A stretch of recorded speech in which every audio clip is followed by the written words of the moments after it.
Olá, bom dia, boa tarde, boa noite.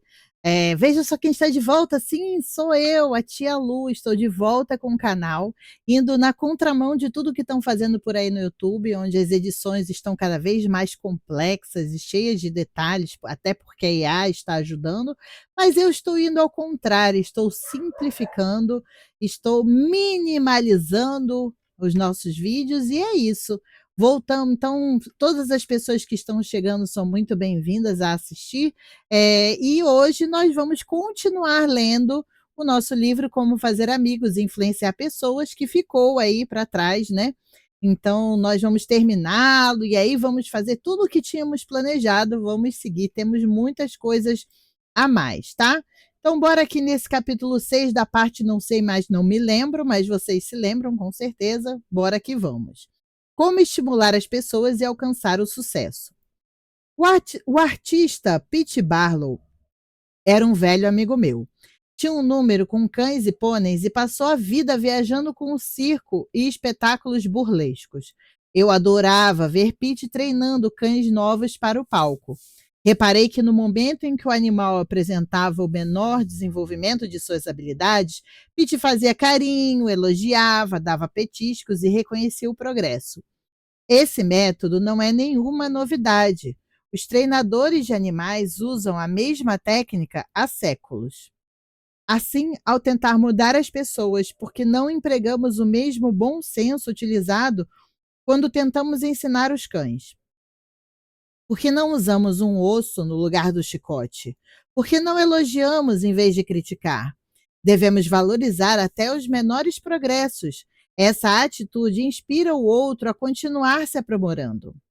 Em sua autobiografia, o psicólogo Jess Lehr comenta: o elogio é como a luz do sol para o espírito humano. Não conseguimos florescer nem crescer sem ele. No entanto, embora muitos utilizem o vento frio da crítica, relutamos em fornecer aos nossos companheiros a luz solar do elogio. Quando olho para o meu passado, vejo que algumas palavras positivas mudaram radicalmente todo o meu futuro. Será que você não consegue dizer o mesmo sobre a sua vida? A história está repleta de exemplos marcantes da magia dos elogios. Por exemplo, no início do século XIX, um jovem em Londres queria se tornar escritor, mas tudo parecia conspirar contra ele. Tinha frequentado a escola apenas 4 anos. O pai fora preso por não conseguir pagar suas dívidas e o jovem passou fome. Por fim, conseguiu um emprego colando rótulos em latas de graxa num galpão infestado de ratos. À noite, dormia num sótão deplorável junto com os outros dois garotos, meninos de rua das áreas mais pobres de Londres. Mas o garoto tinha tanta confiança na sua capacidade de escrever que certa vez escapuliu e mandou seu primeiro manuscrito pelo correio para editores. Fez isso na calada da noite para que ninguém risse dele. Suas histórias, uma a uma, foram recusadas, até que, enfim, chegou o grande dia em que uma delas foi aceita. Na verdade, ele não ganhou um tostão, mas um editor o elogiou. Um editor o reconheceu. Ele ficou tão empolgado que vagou pelas ruas sem rumo, com lágrimas no rosto. O reconhecimento que recebeu ao conseguir publicar uma história mudou sua vida, pois se não fosse aquele encorajamento, talvez ele passasse a vida inteira num galpão infestado de ratos. É possível que você já tenha ouvido falar no garoto. O nome dele era Charles Dickens. Muitos anos atrás, um menino de 10 anos trabalhava numa fábrica em Nápoles. Queria ser cantor, mas o primeiro professor o desestimulou. Você não sabe cantar, disse. Não tem voz nenhuma. Parece o vento na janela. Mas sua mãe, camponesa pobre, o abraçou, o elogiou e lhe disse que sabia que ele cantava, já via melhoras e passou a andar descalça para economizar e pagar as aulas de música. Os elogios e o incentivo daquela mãe camponesa mudaram a vida do menino. Ele se chamava Enrico Caruso e se tornou o maior e mais famoso cantor lírico de sua época. Outro menino ganhava vida em Londres como vendedor num armazém. Ele tinha que acordar às 5 da manhã, varrer a loja e dar duro 14 horas por dia. Era um trabalho brutal e ele detestava. Depois de 2 anos, não aguentou mais. Certa manhã, acordou, não esperou sequer o café e caminhou mais de 20 quilômetros para conversar com a mãe, que trabalhava como empregada doméstica. Ele estava fora de si. Implorou, chorou, jurou que se mataria se precisasse continuar trabalhando no armazém.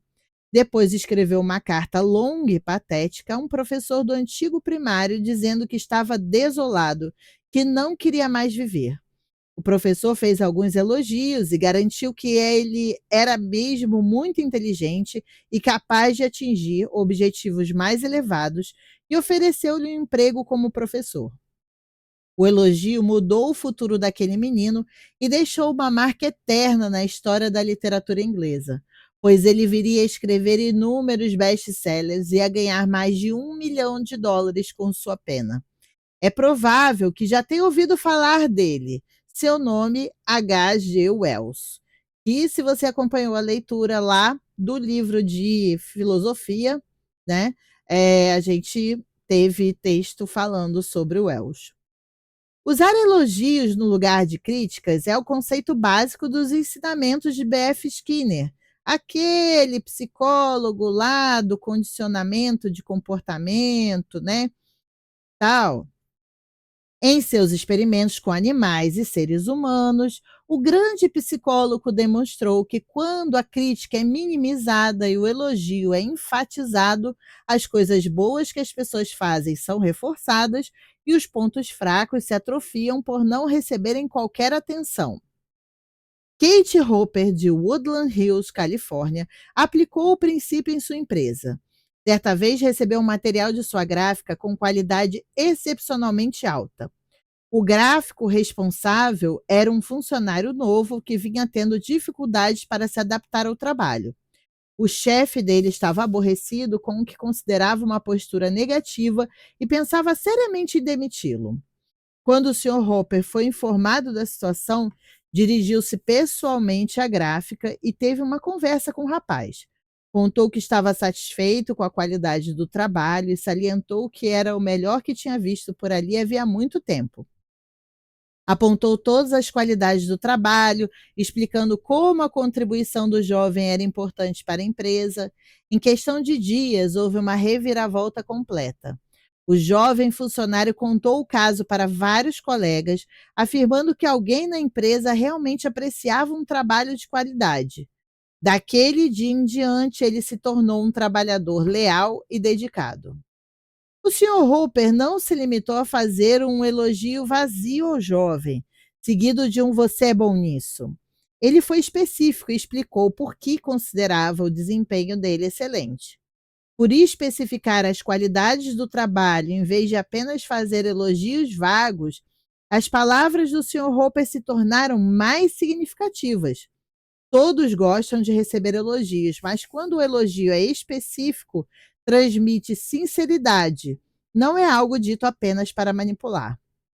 Lembre-se, todos nós ansiamos por apreço e reconhecimento e faremos de tudo para obtê-los, mas ninguém quer a desonestidade, ninguém quer elogios vazios, porque enche o saco, né? Tipo, fica chato, é enjoado, é tipo comer 3 quilos de açúcar, entendeu? Fica enjoado o negócio. Vou repetir, os princípios ensinados neste livro só funcionam quando são de coração. Não estou defendendo um conjunto de truques, estou falando sobre um novo estilo de vida. Estou falando de mudar as pessoas. Se as inspirarmos a perceber os próprios tesouros ocultos, poderemos fazer bem mais do que mudá-las, poderemos literalmente transformá-las. Exagero? Então leia as sábias palavras de William James, um dos mais notáveis psicólogos e filósofos que os Estados Unidos produziram. Comparados ao que deveríamos ser, estamos apenas meio acordados. Usamos uma pequena parte dos nossos recursos físicos e mentais. Em linhas gerais, o indivíduo está longe de usar todo o seu potencial. Ele dispõe de diversos poderes que não costuma usar. Sim, você tem diversos poderes que não costuma usar, e um deles é a capacidade mágica de elogiar e inspirar as pessoas e perceber suas possibilidades latentes. As habilidades murcham diante da crítica e desabrocham à luz do encorajamento. Para se tornar um líder mais eficiente, princípio 6: elogie todos os progressos, mesmo o menor deles. Seja caloroso ao demonstrar reconhecimento e pródigo nos elogios. E assim a gente foi ficando por aqui, voltamos em grande estilo ou em pequeno estilo, e tanto faz como tanto fez, o importante é que a gente está junto. E se você chegou até aqui, primeiro eu quero te agradecer, né, por ter estado aqui, por continuar aqui comigo. Segundo, eu te convido a deixar um like nesse vídeo, já que você assistiu até o final. E se você não é inscrito no canal, se inscreva. Me siga nas outras redes sociais e vamos em frente, porque agora não vamos mais parar, tá bom? Um grande beijo, fiquem bem, paz e luz. Até a próxima e tchau. Tchau.